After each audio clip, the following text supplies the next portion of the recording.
you guys ever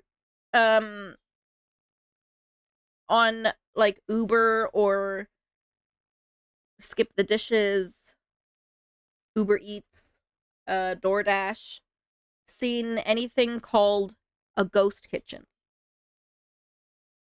Because Jello and I ordered from a Cheesecake Factory ghost kitchen. And to say that we were disappointed is an understatement. It was like actually shit. Like it was, I could not believe it. You literally pay the same price that you would pay at the Cheesecake Factory for a cheesecake slice, but this slice of cheesecake was not even half the size of what you would get at the Cheesecake Factory. I could not, I almost wanted to like request a refund and be a complete Karen and give them shit. But I held myself back.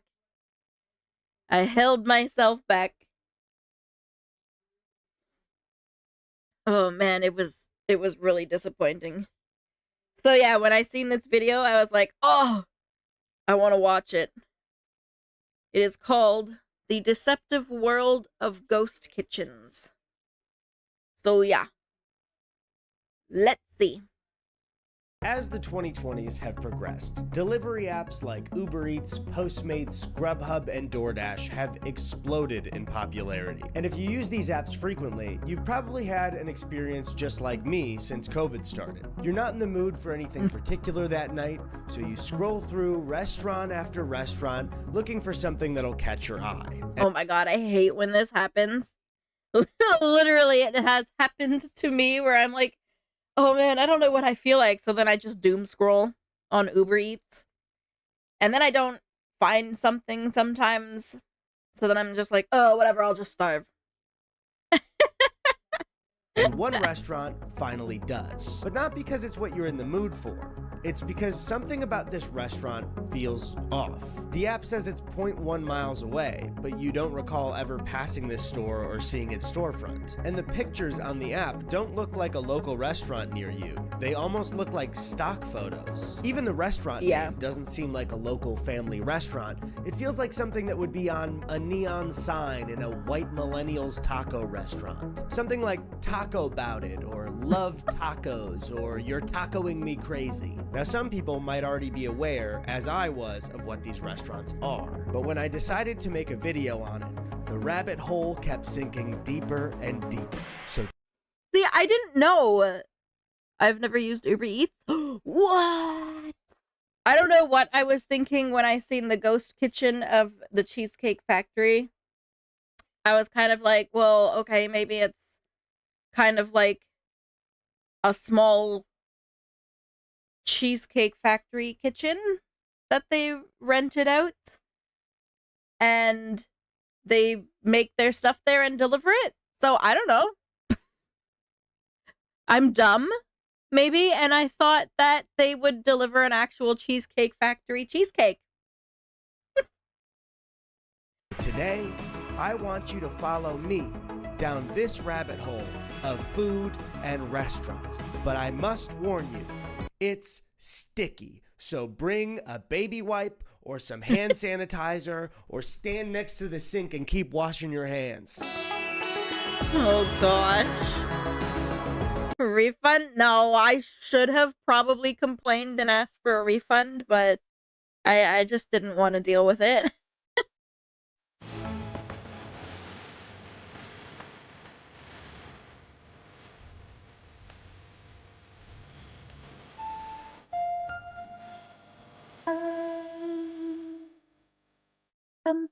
$9.12 on your Monday. From Postmates to Uber Eats, even Grubhub, more people skipping eating out and bringing the restaurant experience home. But how that food is prepared is getting a big change. More competing companies are now teaming up using ghost kitchens to prepare your meals. Now, oh gosh. Oh, it's so hard to not just eat out all the damn time. Not even joking. It's so hard. Hello. Cluthing? Cluthing Dreams? Welcome in. Welcome in. Thank you for the follow. It's so hard not to eat out all the time, and I hate it. Just cause like I don't even have time to cook. I don't have time to cook. Like, I get home from work and I have like an hour and a half to like shower and quickly try and make myself something to eat before then I start streaming. So it's like, when do I have time to cook an actually good meal? And more importantly, groceries are freaking expensive. I showed y'all that the freaking head of romaine lettuce here is like $4. And you can only make so much salad with one head of romaine lettuce.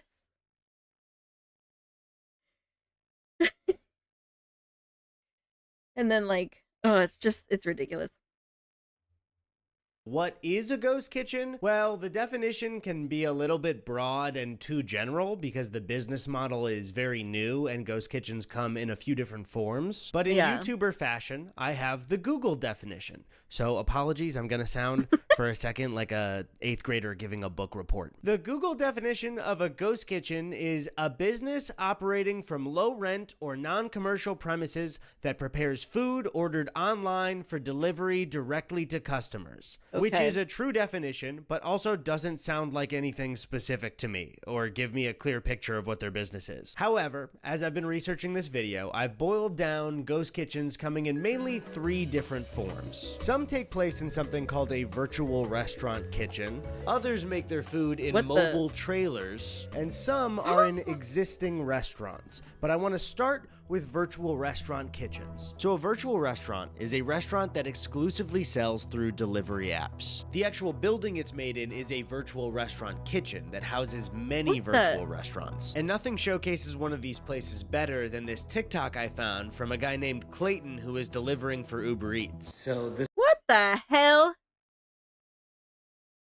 Like, I wonder, in this case, are they even using the same recipes and stuff that come from these actual restaurants? Like, there's no way the cheesecake that we got was anywhere near the quality of what the Cheesecake Factory actually delivers. When you eat in the Cheesecake Factory, there's no way. No way. This is what is called a ghost kitchen. It is a select set of restaurants that are featured. The food's cooked here. What the hell is this? Oh my god, it looks like that, like, it doesn't even look like a restaurant at all. Driver, you come up here, you select your restaurant. Mine was supposed to be drunken dumpling, and then my order was Omar here. And what's crazy is, then for right now I'm waiting.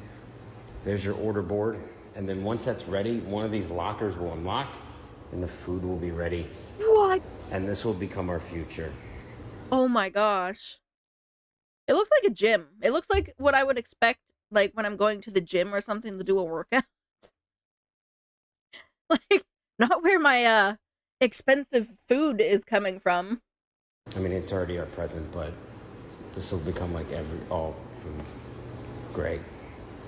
Yay, future technology. Now, there are definitely cases of one person owning a virtual restaurant kitchen, but these places are mainly owned by tech startups. So there is a chance that a pizza place that you get delivery food from and a Chinese food place that you also get delivery food from are not 2 separate restaurants, but one kitchen owned by the same company. But I started to wonder how common these places actually were. Could I find one near my neighborhood? And I did. I won't be showing the address, but I sat down at my computer to look at delivery apps until I found a specific address that had multiple restaurants in it. And if you— Oh, wow. Hello, Nicholas. Wow. That honestly, I'm I'm thinking they don't even use the same recipes. Like, how would they have access to that? If you look here, as I started to go through just Uber Eats as an app, I started to find that this address had a lot of restaurants in it. If I were to ask you what you thought a lot of restaurants running out of one kitchen would be, it kind of depends on how familiar you are with ghost kitchens and virtual restaurants. So you might be thinking, I don't know, 2 is a lot of restaurants. Potentially 4. Could it be like 5 or 6? So I counted the individual restaurants on Uber Eats that came up for this specific address. And I found 10 restaurants running out of the same kitchen. Does that sound Oh, I see dim sum. Oh, now I want dim sum real bad. like a lot of kitchens to you? Because if it doesn't, I lied. There are 20 restaurants running out of this one location. And if you're thinking to yourself, that's not that many, I lied again. Oh, There come are on. 30 restaurants running out of this single location. And one No, you have to actually be shitting me.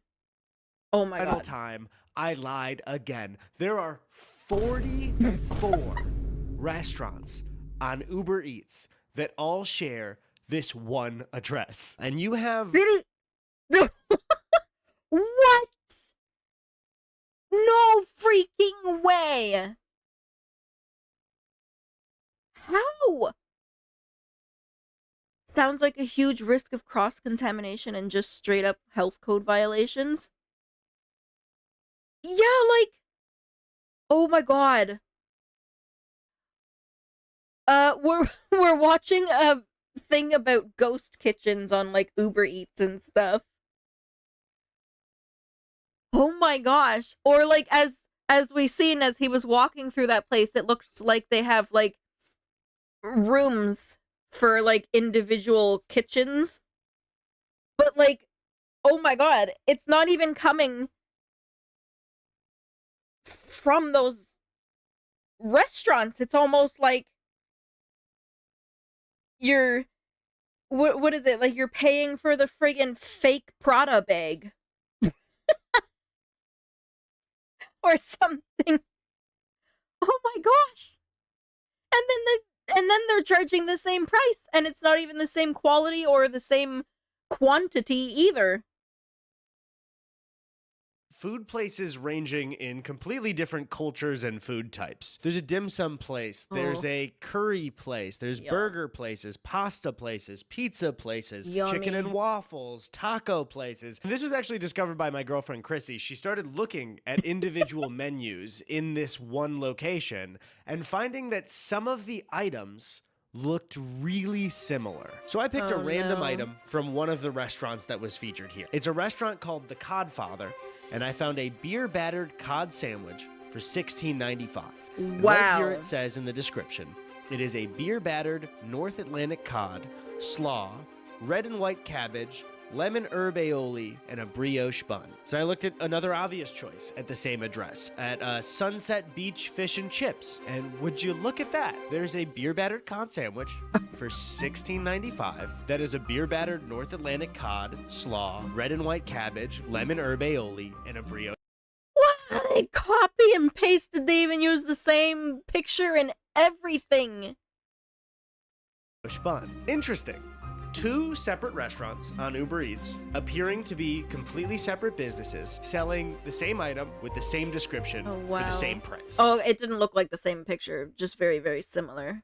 So I looked at another place that had a beer-battered cod for $16.95, same description. And I looked at another place, and another place, and another place, until I had filled up my cart with 9 identical beer-battered cod sandwiches. And I'm going to go with Chrissy to pick it up at the same exact location. That's right, we're gonna drive to one kitchen to pick up the same sandwich from 9 separate restaurants. By the way, the sandwich is $16.95. Literally, I was thinking this the whole time. $17 for just a sandwich is absolutely highway robbery insane. What the hell? for just the sandwich. So I'm about to pay, what's that times 9? I'm gonna do it in a calculator. You can't force too much money, too much. me to do math off the top of my head. I could have done it now, but I need to find my phone. All right, so if I just do the quick math on here before fees are involved, I will be paying I don't want to know. $152.55 to potentially try the same sandwich 9 times. So Chrissy and I started the drive. It took about, 20 minutes to get there. Oh my God, that was beautiful.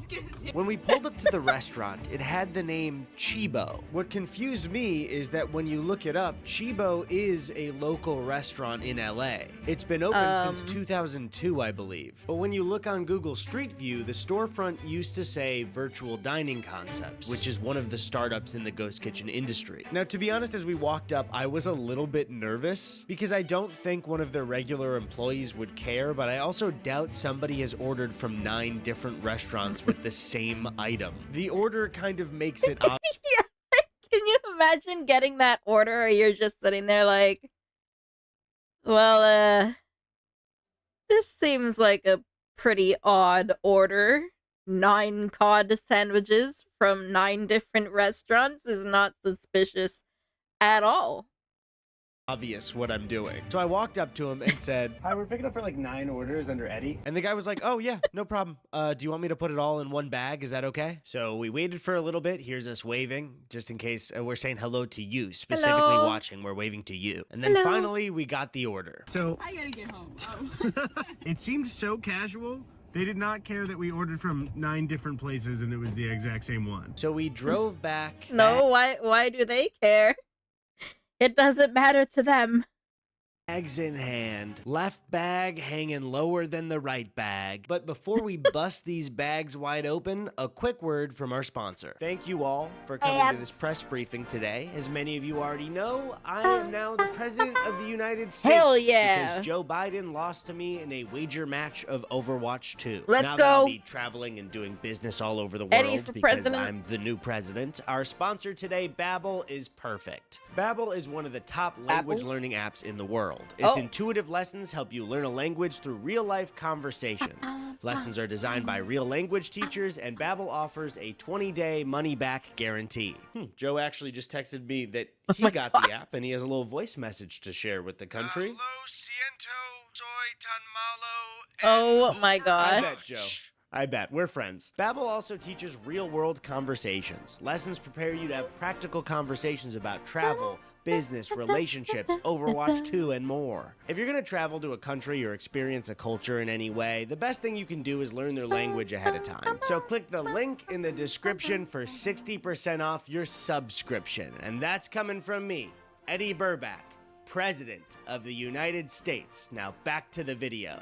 When we got back and I started to unpack them, I noticed that all of the packaging was the exact same. All right, so let's start with just 2 of them. I've got the rest of the packages right here, but they also weren't labeled, so I have no idea which 2 restaurants these are from. This could be the Wow, they don't even label them. You know why? Because they're all the same sandwich, same ingredients, same everything. Doesn't matter which restaurant you ordered it from, it's gonna be the same.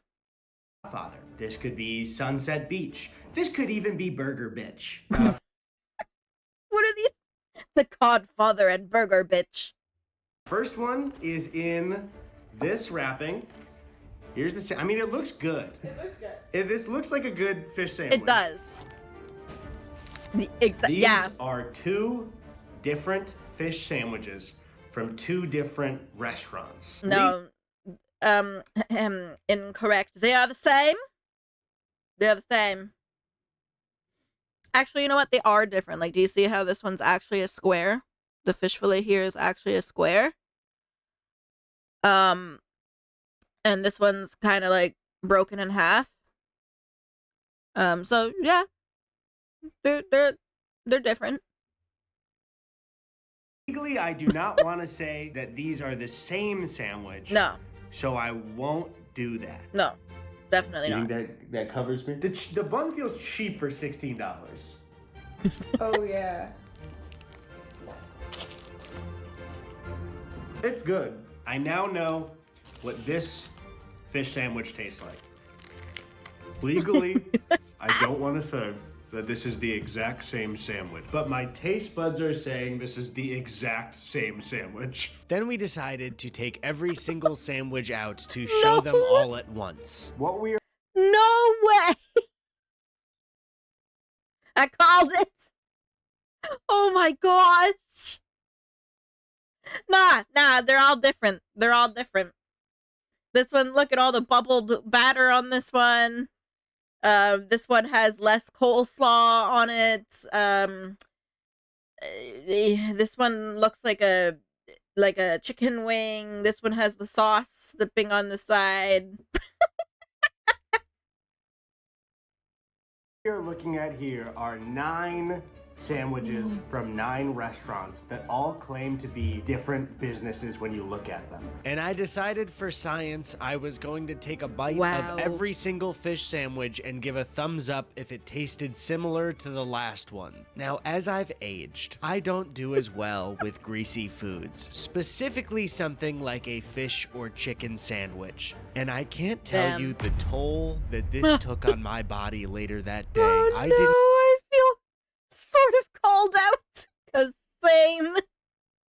even capture it. I was tired. Things happened in the bathroom I will never speak of ever again. But I will say that my opinion was these 9 sandwiches tasted exactly the same to me. But I think it's really important to mention that this restaurant is taking up 44 slots on delivery apps. They are competing directly with small businesses, some of which are owned by families. Now, I don't know if Chibo the restaurant owns this or if Virtual Dining Concepts bought Chibo to use their name as a brand, but would you be surprised to learn that there is another Chibo within 4 miles of the one that I just showed you? And together they take up 77 restaurant slots on Uber Eats. So whether What? 77 slots. Oh my god. This should not be allowed. What the hell?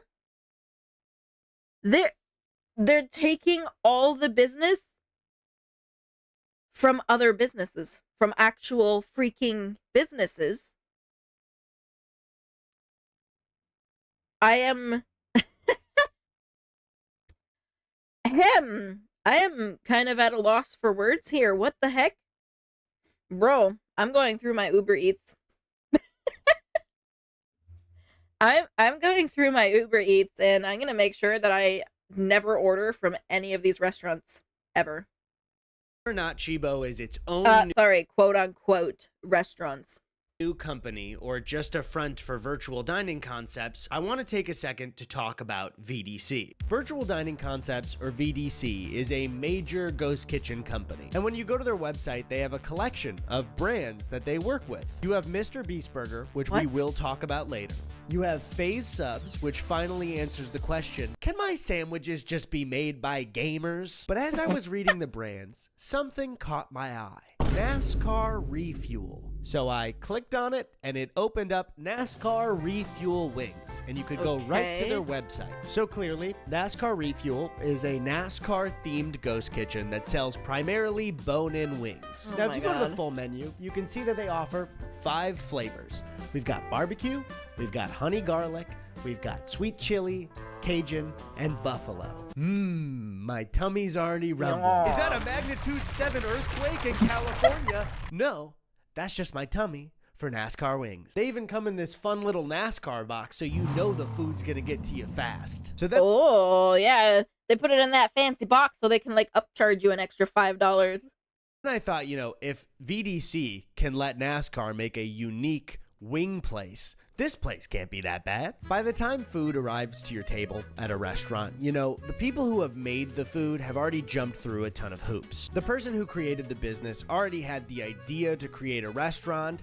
either paid their own money or got a loan from a bank to get the building rented out. They then had to hire people, make sure everybody was trained, make sure people liked the menu, cultivate a successful business, and pay the bills every month. So maybe this could be a good way to not gatekeep recipes with how much influence you have or how much capital you have to open up a restaurant. Maybe this will be a great way into having people try new foods. Wing Squad. VDC has another wing place right there called Wing Squad. Wing Squad is a buffalo wing-themed ghost restaurant that serves primarily bone-in wings with flavors like barbecue. Yeah. It's another version of NASCAR wings. They just renamed it so that they could take up 2 restaurant slots and pretend to be 2 different restaurants, but they're the same restaurant. So now people are ordering from both of them and they're making extra money by being fake. This is what I'm gathering. Honey garlic. Yep. Sweet chili. Mm-hmm. Cajun. Yep. And buffalo. Mm-hmm. Are these the exact same fucking wings? Yep. Okay, so I got NASCAR refuel. Oh my god. So I was gonna immediately cut to ordering NASCAR refuel and Wing Squad to eat them both and see if they tasted exactly the same. But when I filled out both my orders, I went ahead and ordered NASCAR refuel. And when I tried to check out with the cart for Wing Squad, they told me that it wasn't available in my area. So now, instead of proving a point for my video, I just have NASCAR wings. The only thing I care about is if they come in the cool box. I will be so mad if they don't. Yes! Here are the wings. They look pretty good, to be honest. I'll give it to NASCAR. It's good. It's good. I never said the Ghost Kitchen food is bad. It's good. Well, the problem is not the food not being, like, how do I word this? Holy shit. The problem is not that the food is bad, like, the food's fine, but, like, they're literally committing fraud? Aren't they actually committing fraud, or am I wrong? Pretty sure you're selling the same food under all these different restaurant, quote-unquote, names. I scared the neighbor's dog. But I want to get back to VDC's website because they seem Poor to be dog. the leading brand in working with content creators and celebrities to create ghost franchises. Hi, I'm Robert Earl, a fellow restaurateur and the founder of Virtual Dining Concepts. Cannot call yourself a restaurateur. You freaking creating these fake-ass kitchens. Ghost franchise is when one of these companies utilizes virtual restaurants and ghost kitchens around the country to instantly start up a national brand. So you pretty much snap your fingers and you have a fast food company across the whole country. These brands offer you an A to Z solution. All you have to do is choose the brands, the great celebrities that are going to become your market partners with you. And to get a look on how these ghost franchises start, we can look at the page on their website that advertises to creators that want to work with them. So this business model is advertised as a new way to connect with fans. Oh my god, I didn't know it was for the fans. So step 1 is to create your vision. They give you a more intimate and experimental way to connect with your followers. Finally, I can get intimate with MrBeast by shoving a Beast Burger or a Carl's Deluxe down my gullet. Just absolutely Let me just shove it down my throat. So gorge, so gorge. gargling beast-style fries. Then you work with them to create a menu. I would assume it's more so like, hey, you want to sell pizza? Do you want to sell pepperoni or sausage? Then they say to market the brand, to use your social following and platform to connect with your fans beyond merchandise. Use the food in your content. See, guys, it's about connecting to fans. This is not a soulless way to cash in on your fans by selling them food that you didn't create, okay? It's not about making money. So let's see step 4. I gotta stop getting tricked by corporate. Step 4. Profit. Always. Why does this feel like a pyramid scheme? speak. I thought Mr. Beast wanted to be intimate with me. I can't believe how confusing this ghost kitchen stuff is as a consumer. Because a few minutes after filming this, I got an email thanking me for my order from MrBeast Burger. The thing is, I didn't order from MrBeast Burger. I'm doing that later when I talk about MrBeast Burger. So I looked at the address in the email, and it happens to be the exact same address from where I got my NASCAR. No way. Oh my god, you know how much shit that employee probably is gonna get.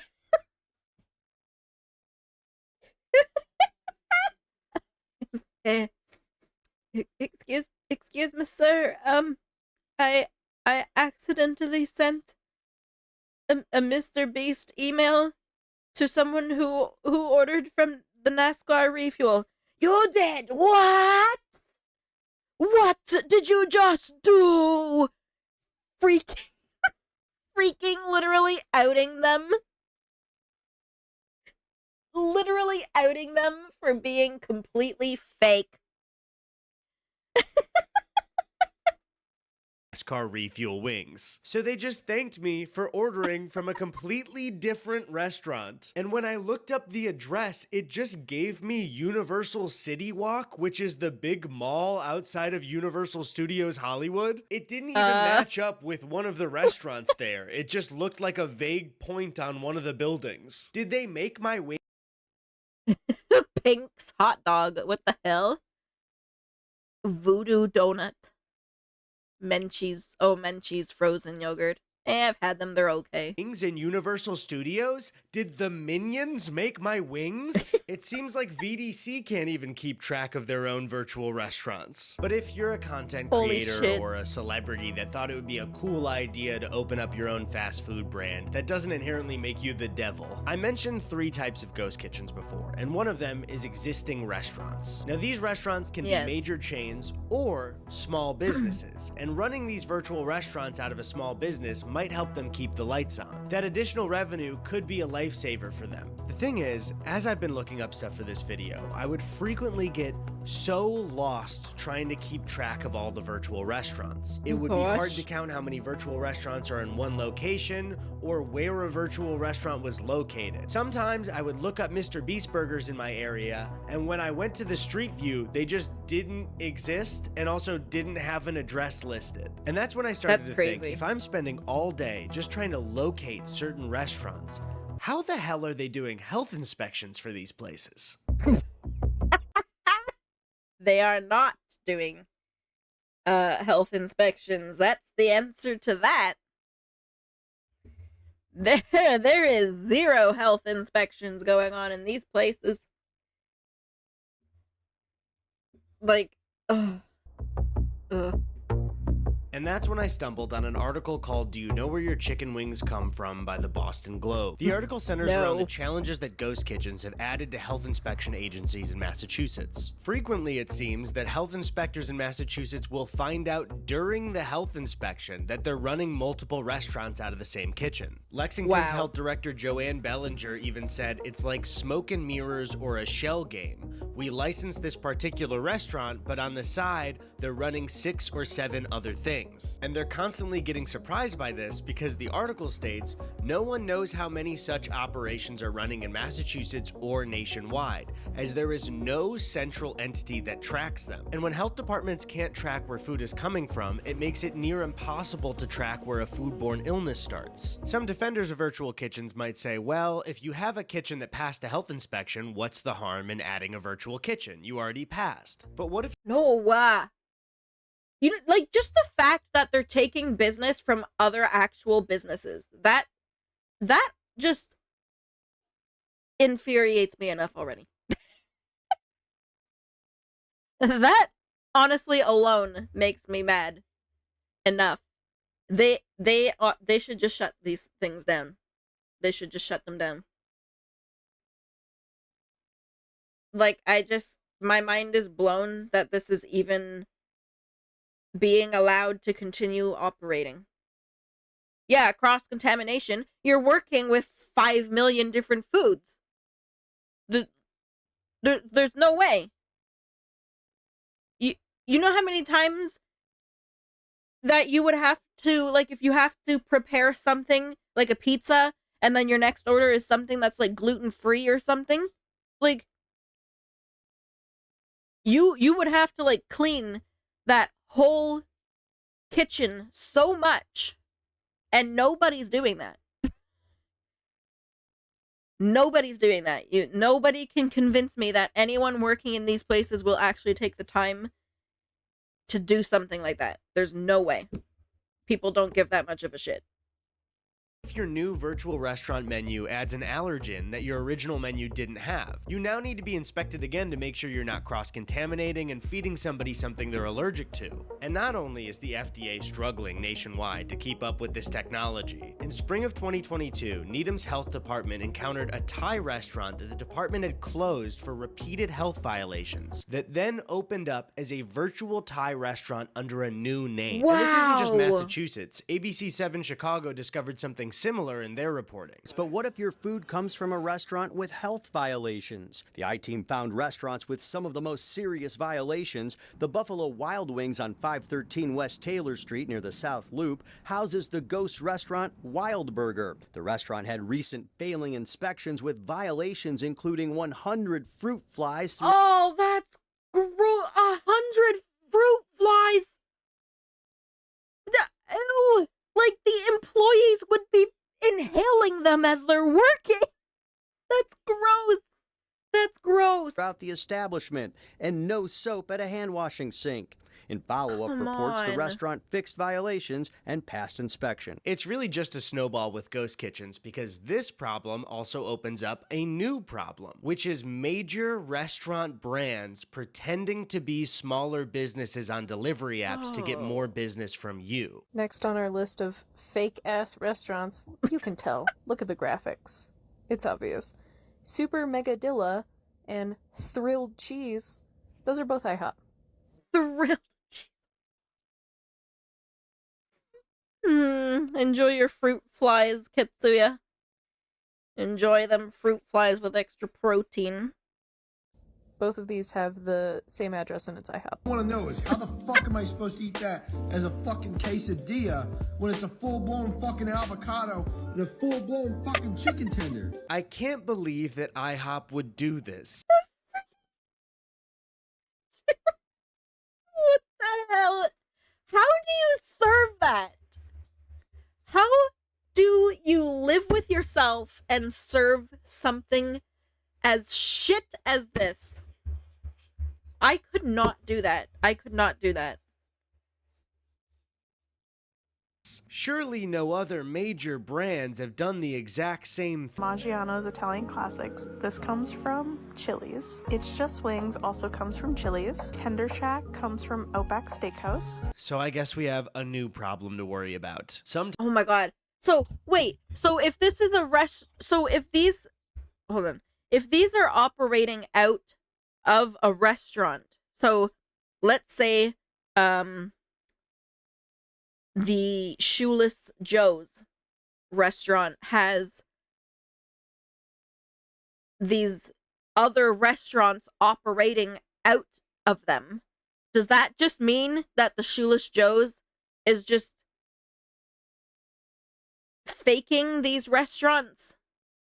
But they're all Shoeless Joe's, but they're being sold as different restaurants. Like,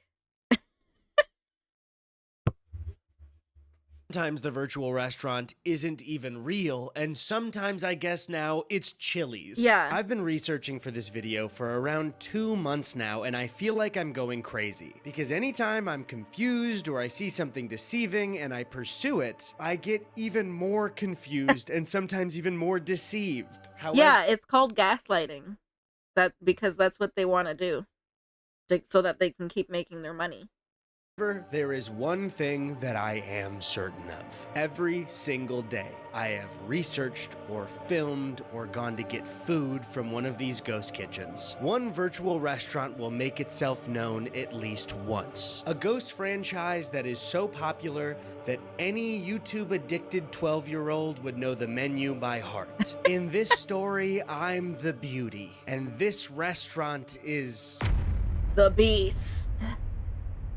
MrBeast Burger is one of, if not the most popular Ghost franchise in the United States. The Ghost franchise was created by YouTube's golden boy and Elon Musk reply guy, Jimmy Donaldson, aka MrBeast. We will be spending 24 hours in this insane asylum. I built 2 massive circles and put 100 boys in one and 100 girls in the other. I am not eating any food for the next 30 days. The reason I've waited so long to talk about MrBeast Burger is because it utilizes all 3 main forms of ghost kitchens, including trailers. Ghost kitchen trailers are exactly what they sound like. They're a trailer that runs multiple virtual restaurants out of it. Now, the leading company that owns these trailers seems to be Reef Global, but as I've been reading some articles about it, it seems like Reef isn't doing so hot lately. They've had a lot of big companies pull business from them. It even looks like Wendy's had a projected 500 locations set to open, but they cut that deal, and Reef later exited its Houston market and laid off 5% of its workforce amid low sales and a rash of permitting and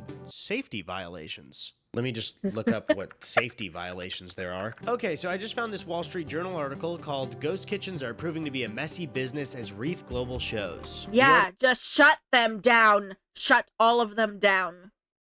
The article starts by saying a few seconds after a cook turned on a stove in a tiny mobile kitchen in a Houston parking lot in April, a fireball erupted from the propane burners, flaring out. Oh my god. Oh my god. Come on. They're not even hiring, like, experienced people, clearly. What the heck? Into the center of the trailer owned by Reef Global Inc. While the cook escaped harm, she happened to open a refrigerator at the same time that shielded her from the flames. It was the second such incident at the same Houston trailer in 4 months. The first one injured a different cook. Oh, hold on.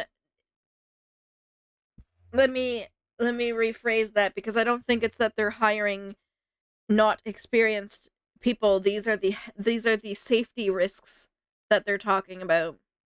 My brain just clicked. My brain just clicked.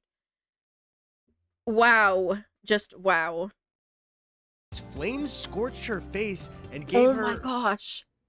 Kind of a warning for this to be kind of violent language, so skip forward 10 seconds if you don't want to hear this. Gave her 3rd-degree burns on her hands that caused the skin to peel off her fingers, rendering her unable to work.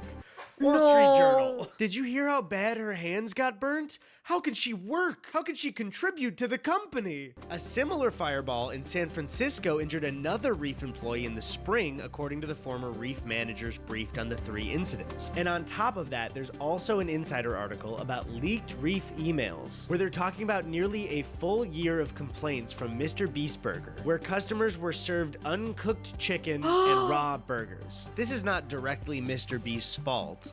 Uncooked chicken, no! Oh my gosh. Like, beef, you can eat that a little more raw, or completely raw, I think, even, but like, the chicken, oh my gosh. And I'm sure this happens with regular fast food franchises, but this problem is a lot more difficult to solve when you have no real locations. And up until very recently, this business was solely run out of ghost kitchens. And in interviews, Jimmy doesn't hide that fact at all. He's actually one of the only people I see being open and honest about their business and ghost kitchens. Is it cool to own a burger joint? So when I first started it, this is when COVID was at its height. So we started a virtual restaurant. A lot of restaurants were laying people off. And Beast Burger, originally why we got into it, is it was like a way for restaurants to make extra money. Yeah. So if you're a mom and pop and, that lockdowns, you can't even serve people in your fucking restaurant, your revenue just cut in half, you could just start serving Beast Burger. And then anytime anyone within 8 miles places an order, you fulfill it, you get to keep a majority of the revenue. Yeah. Now that's a pretty noble motivation. Okay, yeah, I was gonna say, I mean, okay, sounds like good intentions. At least he's being honest. But yeah, sounds like good intentions that obviously got hugely taken way out of proportion. To opening up MrBeast Burger. But Jimmy just doesn't talk about the fact that they do this also out of existing restaurants that are major corporations, and the fact that they ran them out of Reef trailers. Anyone, anywhere can just start serving MrBeast Burger. You just take our training course, order our ingredients and packaging, and then turn it on all the websites. So it's the same ingredients? Mm-hmm. Oh, so it tastes the same? And I understand what Jimmy's trying to do, but you really shouldn't make it that accessible for anyone anywhere to start serving MrBeast Burger to customers. Because again, I start thinking about the health inspection stuff. People all over the country, primarily kids, are eating this food. You need like, I get it. I feel like the way he's talking sounds like you're just trying to help people, but you don't really understand the gravity of it. Need to have some kind of barrier for the quality of it. And so he's sort of transparent about the ghost kitchen stuff in interviews, but let's also look at what he actually told his fans. When the business opened in 2020, this is how it was announced to 144 million people. I opened up the world's first free restaurant. And if that wasn't enough, I also paid people to eat at my restaurant. Put it on up. Yeah! I've never... Like, I feel like this is something that would happen to me because I would just be like, but I just want to help people. I want to help people and do this and that. And then all of a sudden I'd be like getting hit with all these freaking negative things. And because I didn't think of this and I didn't think of that. Oh boy. I don't know. We ran a restaurant before. Bye! And that was our last customer. If you like what you saw in this video, you too can eat Beast Burgers. I literally just opened 300 restaurants all across America. Wow. But we only serve people through delivery apps. Basically, open up whatever you use and search MrBeast Burger. And you could order anything from our amazing and delicious menu. And like I said, we have hundreds of locations all across America. Just open up your favorite delivery apps and search MrBeast Burgers. So while this isn't a direct lie, I would have liked him to be less vague about opening 300 locations. Because this is the MrBeast Burger that 144 million people saw, complete with its own branding and even a drive-thru. And this is the MrBeast Burger that I just ordered from. The small business was connected to this building, and when I went in, they didn't even... I don't know, guys. They looked the same, right? They were both just as vibrant. Even realized that an Uber Eats order for MrBeast Burger had come through. Obviously, it appeared as their own business. There was no MrBeast branding anywhere. They told me it was going to be a 20-minute wait, so I went back to the car to wait with Chrissy. Do you think if we ask them, they'll sign this? I hope. I really hope. When I finally went back in and was handed the bag, I noticed that it wasn't a MrBeast Burger bag. It was one of... That looks like a bag that you would get like from the Chinese takeout or sushi. One of those regular thank you bags. Regardless, we headed Wow. home, bag in hand, bag hanging low. I got 4 items total and ordered it for pickup, so the whole thing ran me $36.85. They're also not in MrBeast. Oh, come on. You can at least put it in, like, better packaging. Packaging either. So, MrBeast, NASCAR wings is blowing you out of the fucking water. Now, Beast-style fries are supposed to be seasoned, crinkle-cut fries loaded with caramelized onions, American cheese, pickles, mayo, ketchup, and mustard. What I got was seasoned crinkle-cut fries with cooked onions, American cheese, pickles, and ketchup. You can see right here, this is what they look like, and... Oh.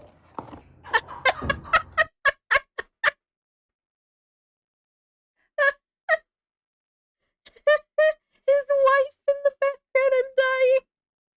That would totally be me. That would totally be me. So I flipped them back over pretty What well. do you mean, ew? That looked delicious, though. Like, it did actually look delicious. Well, actually, it worked out just fine. And they were average. I do think what would make this order special is the ingredients on the fries, and I didn't get all that I ordered. But this is the best that the order's gonna get, I promise you. Now, the next item on the list was supposed to be a Carl's Deluxe, which is like a patty melt grilled cheese. But when I pulled it out, I was very confused. Which is this the Beast Burger? After looking at all of the order later... What in the hell is that? That looks like a fake... That looks like such a bad burger patty. It looks like plastic. Oh, the American cheese. Okay. This is plastic. What? this was not a Beast-style burger. It was not a Carl's Deluxe. It was one of their Impossible Beast-style burgers. This is what the Impossible Beast-style burger is supposed to look like. And this looks like if somebody drew a burger for me. How is this real? It looks like a Krabby Patty. Now, when I opened it up, it looked really boring. This looks unbelievably boring. Oh my god, that looks so dry and disgusting. That's gross. But surprisingly, it also tasted really boring. Ew.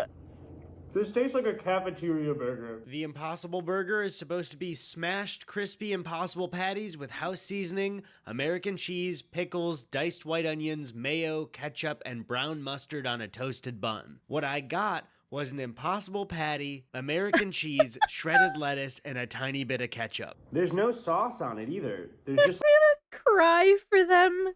This is terrible. This is so bad. Like a little bit of ketchup. What is that? What is that? Did they accidentally, like, they knocked over the ketchup bottle and a little squirt fell out on the burger and they were like, oh, yeah, that's fine. That's good. Send it as is. Perfect.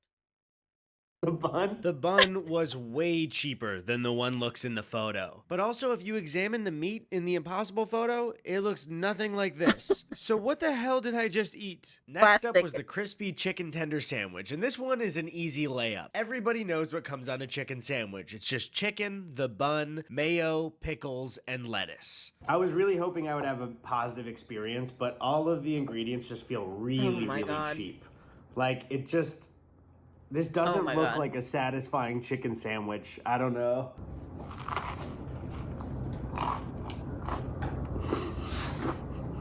Holy shit. It's so dry. What I got was the chicken tender, some shredded lettuce, and a... Oh, they knocked over the ketchup bottle again. tiny bit of ketchup. Lastly, we had the main event. The very item that carries the name of this Ghost franchise. The Beast-style burger.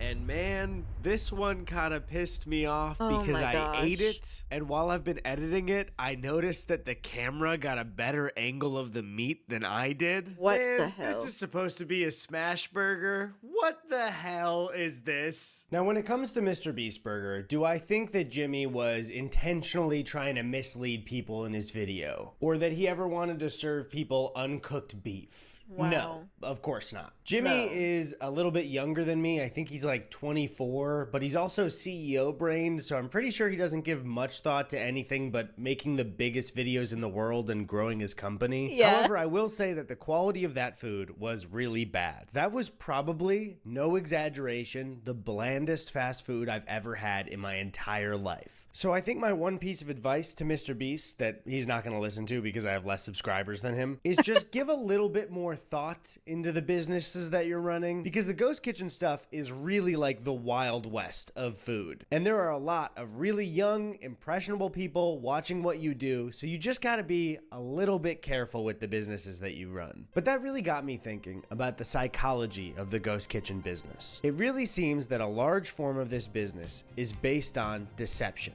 And I started to wonder, how easy would it be to trick people into eating food that they've already had, but make them think that it's a brand new restaurant? I mean, pretty easy, because all your customer sees is the app on their phone with different restaurants. So, you know, and they're not putting big brain power. They're just sitting there wanting something to eat. They're not really going to pay attention to all these little details of where the restaurant's located. They're just picking what they want. So, I would say it's pretty damn easy when all they see is 10 different restaurants on their phone and they're like, oh yeah, okay, let's have food from this one. That's it. Seems to happen every single day. We saw it with IHOP and Chili's earlier. So to test this out, I decided to pay thousands of dollars to do a Damn. real, legitimate focus group in Los Angeles. Now, to do this, I would need my own virtual restaurant with its own branding. My name is Eddy Burback, so let's go with something like Eddy's Burgers or Burback's Burgers. Burgerback. I also needed a fake logo to put on the packaging of the food. So I'm pretty new to graphic design, but I worked like, I don't know, maybe 3 or 4 days on this logo. I think I did a really great job. There actually might be a path for me in graphic design and not in YouTube anymore. So I'm sorry, I'm just very proud of it. As the group entered the room, I realized that I had put up thousands of dollars and the entire point I'm trying to make on the results of this focus group. So my nerves were high. Hi everyone. Thank you all for coming in today. My name is Jack, and we're holding this group on behalf of an exciting new fast food restaurant, Burgerback. Now, before they tasted the burgers, I'll be honest, I was a little vain, and I added a question to see how much people would like my logo. So, before you is the official Burgerback logo, and I want to ask you all, what are your initial thoughts about the logo? It's lame.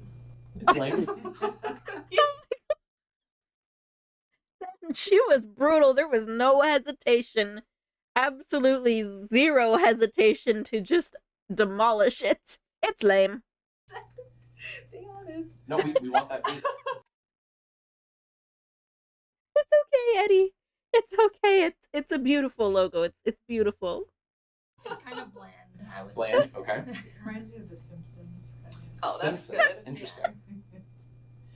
I guess they just don't have an eye for logos. I guess they're just wrong. But it was finally time to taste the burgers. So Burger A was a Carl's Jr. famous star, and Burger B was one that we picked up from a local restaurant down the street. Both burgers had the same ingredients and were repackaged under the Burgerback logo. So we started by bringing Burger A out to the group. One of them compared it to a Burger King burger, and another person even said this. Kind of remind me of a famous star from like Carl's Jr. I don't actually saw.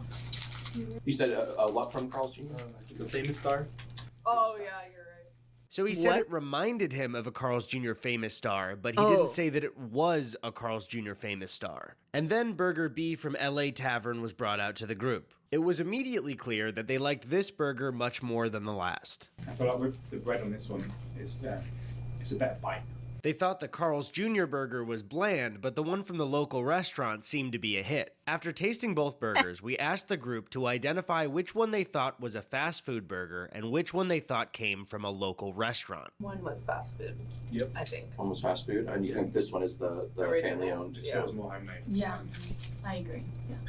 To my surprise, they identified the Carl's Jr. burger as a fast food burger and the burger from LA Tavern down the street as a local family-owned restaurant burger. But I don't understand. IHOP and Chili's have been doing this. I thought this was easy to trick people. So we held a second group to see if the results would be the same, testing out 2 things. 1, if they could identify the burger like the first group, and 2, if one of them would finally be honest and say they liked my logo.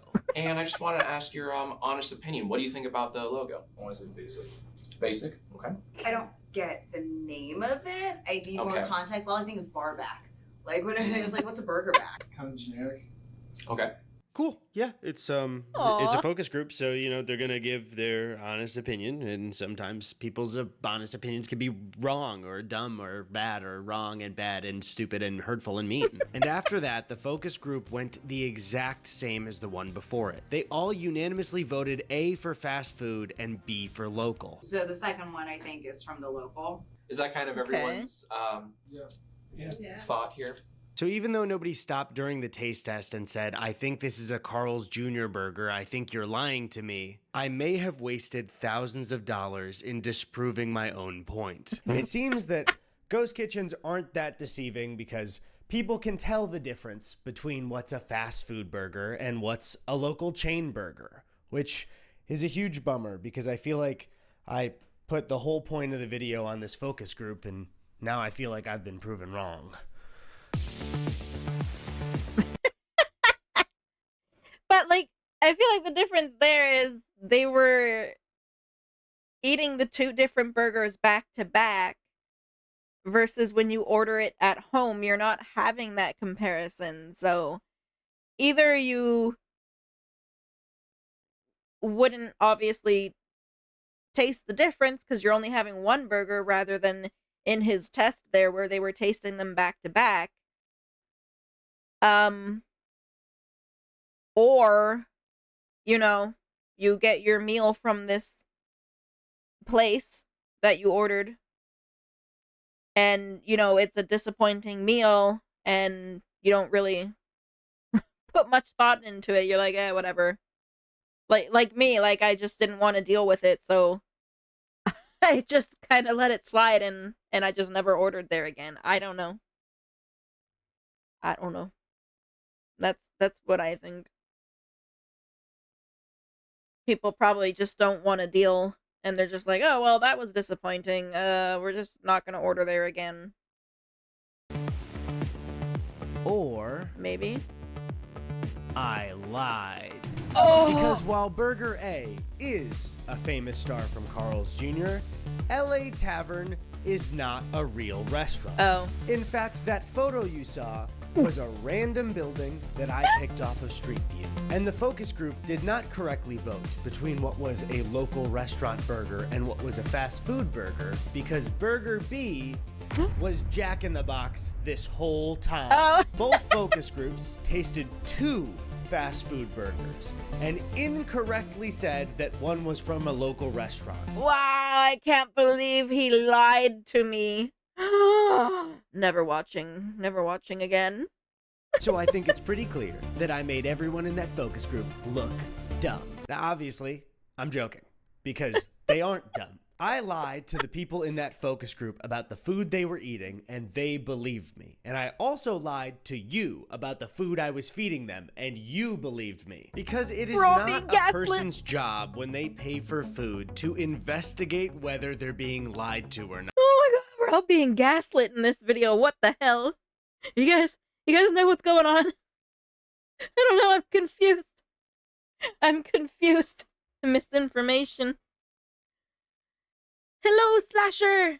Welcome in! Join us as we continue to be confused about ghost kitchens. Actually, it's almost done. I have spent the first part of this year ordering food and then spending hours trying to figure out how it was made and what the story behind it was. It would be completely normal for a focus group to be held to test which burger tastes better from a company. You know what's not normal? Being part of a focus group where you're being lied to by a YouTuber who's trying to prove a point. Nobody would think that's what was happening. Much like if I went onto a delivery app and tried to order a burger from a local place, it would be insane for me to randomly assume that it's a Chili's, or that it's from one building that has 44 other restaurants running out of it. My God. Or that it's from some weird mobile trailer that has a bunch of explosions burning their employees. And I don't have a solution to this problem. I mean, what do I know? I'm a comedian on YouTube. That's like the lowest job in society. Now, I don't think this will happen, but I think at the very least, delivery apps should add some kind of tag where you can see what's a virtual restaurant and what's a real brick and mortar place. I agree with this, but even more so, just shut them all down. Because if you're supporting a restaurant with your dollar to get some food in return, the very least they can do is let you know where that food is coming from. Especially if it's like an IHOP or a Chili's. He really does not like IHOP or Chili's. Or one of those mobile trailers in a Houston parking lot. Dude, I ordered tacos and I looked up the street view on Google and it was the fucking Winnebago from Breaking Bad.